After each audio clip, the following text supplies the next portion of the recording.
Olá, nobres amigos. Eu sou o Lucas Docas e nesse vídeo aqui vim desmistificar um dos maiores mitos da Idade Média, que muitos de vocês pediram encarecidamente para mim ao longo dos últimos meses, mas que eu não tive tempo de fazer esse vídeo antes por causa da correria do novo feudo, que tá realmente uma correria do caramba. Aqui eu tô gravando no estúdio improvisado. Enfim, vamos falar sobre Prima Nocta, ou Primeira Noite. E antes de começarmos o vídeo de fato, uma coisa muito séria que eu preciso dizer é a regra do sempre e do nunca, e do porquê que não devemos afirmar sempre e nunca, praticamente nunca. Porque, cara, você tem como provar que algo nunca aconteceu? Ou que algo era sempre assim e nunca ocorreu o oposto? Não, né? Sempre existem exceções do mundo. Então, para nossa própria honestidade intelectual e nossa capacidade argumentativa se manter intacta, vamos manter isso como uma regrinha. Não vamos afirmar que é sempre desse jeito ou nunca pode ser desse jeito. Porque a gente sabe que sempre pode existir exceção. Alguma exceção mínima lá no fundo que vai desbancar toda uma teoria e provar que ela está errada. Então, dito isso, vamos começar. Muita gente vive afirmando que na Idade Média, quando o camponês se casava, o nobre poderia exigir a primeira noite, primeira relação conjugal com a esposa do camponês. Porque isso era um direito de nascença do nobre. Então, logo, argumenta-se que era normal isso, e que era normal, portanto, o nobre ter muitos filhos em seu feudo, com as camponesas, e por consequência muitos bastardos por aí.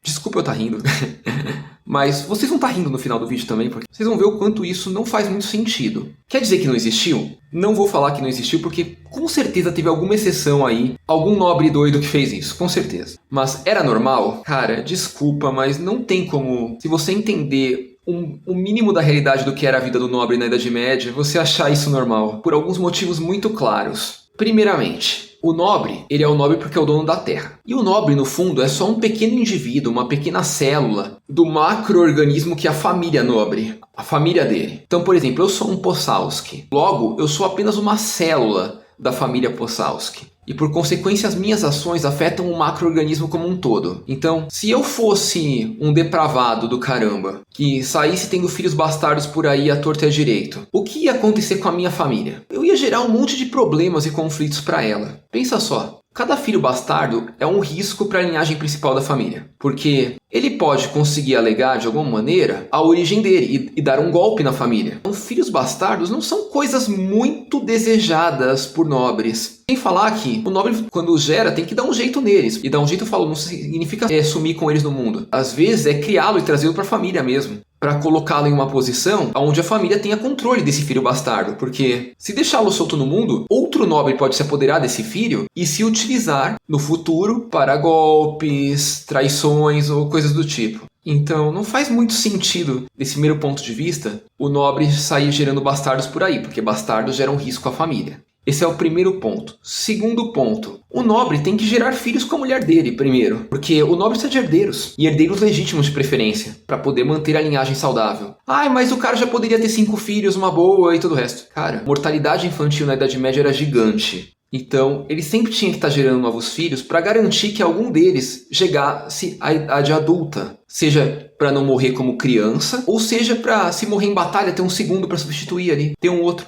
E de preferência legítimo. Por que legítimo é tão importante? Porque casamento na Idade Média não era por amor puramente. Um nobre se casava para obter alianças militares com outros nobres, obter favores. Então, pensa só, que sentido faria um nobre se casar? Vamos supor, eu sou o conde não sei o que, aí eu me caso com a filha de um duque aí, que é mais poderoso que eu. Que sentido faria, ao invés de eu gerar filhos com a minha esposa, que é da família do duque de não sei o que poderia gerar até uma ascensão familiar pra mim, eu sair me preocupando com filhos com uma camponesa, que vai ser bastardo e só vai gerar problemas na minha família? Não teria lógica nenhuma. Então, temos essas várias razões familiares, por exemplo, do porquê que o nobre não faria isso. E agora entramos em outras razões também. Temos as razões religiosas. Porque, por exemplo, vamos lembrar que a Idade Média teve 2 períodos, a Idade Média Inicial e a Idade Média Tardia. A Inicial normalmente é chamada de Alta Idade Média e a Tardia é chamada de Baixa Idade Média. No período tardio da Idade Média, a sociedade europeia era majoritariamente cristã. E o cristianismo é uma religião que fortemente condena adultério. Então temos um motivo religioso também do porquê que isso não seria normal, ao menos em metade do período da Idade Média. razão religiosa. Sendo que, no próprio paganismo, embora, vamos dizer assim, muitos paganismos não tenham nada, assim, dizendo contra a poligamia, propriamente dita, se preserva a ideia da proteção da família, mesmo no paganismo, e da linhagem da família. Então, nem no paganismo em si seria bem visto uma coisa dessas. Talvez não fosse mal visto, mas nem no paganismo era bem visto isso. E aí agora partimos para argumentos de lógica a partir do ponto de vista do camponês e não tanto do nobre em si. Que é, por exemplo, se o camponês precisasse, vamos dizer assim, fazer isso de fato, qual que seria o incentivo para ele continuar vivendo no feudo deste nobre especificamente? Lembrem-se, o camponês não é um escravo, ele não é propriedade do nobre, ele não é propriedade da terra, como alguns gostam de afirmar. O camponês é apenas um cara que aluga um pedacinho de terra na terra do nobre, que poderia muito bem, na hora que bem desejasse, sair dela.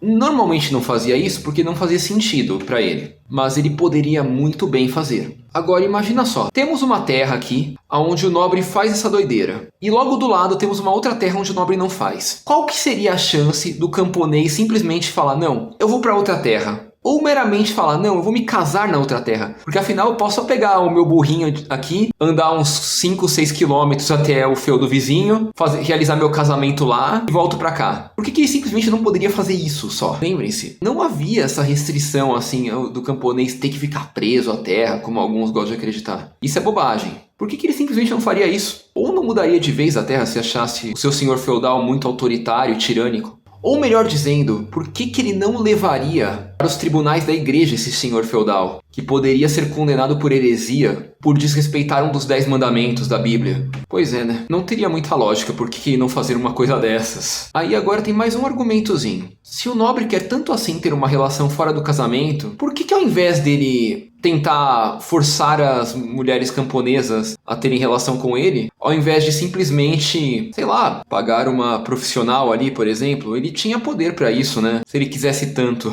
Ia dar muito menos trabalho e problema pra ele, que ele não faria simplesmente isso, se ele tanto quisesse. Ou porque ele não teria, tipo, uma amante, vamos dizer assim, qual ele simplesmente, que poderia não ter relação com ninguém? Sei lá, ele mantesse ela como uma funcionária do castelo, uma serva no sentido de faz alguma função dentro do castelo e manter isso. Por que não simplesmente algo assim? Não seria muito mais fácil para ele também? Bom, com esse vídeo o que eu quero mostrar não é que nunca aconteceu essa questão da primeira noite. Porque se eu falasse algo assim, eu estaria sendo um hipócrita. Não porque aconteceu ou não aconteceu, mas porque eu não tenho como deter o conhecimento para afirmar tal coisa. Mas o que eu quero mostrar pra vocês é que não faz muito sentido, né? É que não faz muito sentido ser uma coisa normal no período. Pelos vários motivos que eu falei, que passam desde a questão da família, porque o nobre é só uma célula de uma família maior, de um macro-indivíduo que é a família dele. Porque isso tornaria insustentável a relação dele com os camponeses, ou muito difícil, sem falar na capacidade real de executar tal coisa. E principalmente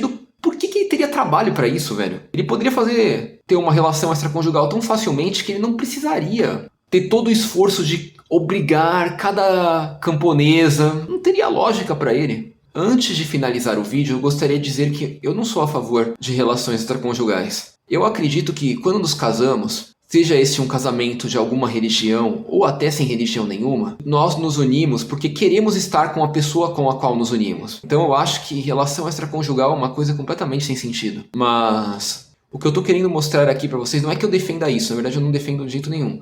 Mas o nobre, pra quê? O que ele ganha com isso? E acho que com esse vídeo vocês conseguem entender do porquê que não faz muito sentido essa ideia, né? De primeira noite. Novamente, não quer dizer que nunca aconteceu, mas também muito provavelmente não era o normal, né? Bom, por esse vídeo é isso. Espero que tenham gostado e até a próxima, nobres amigos.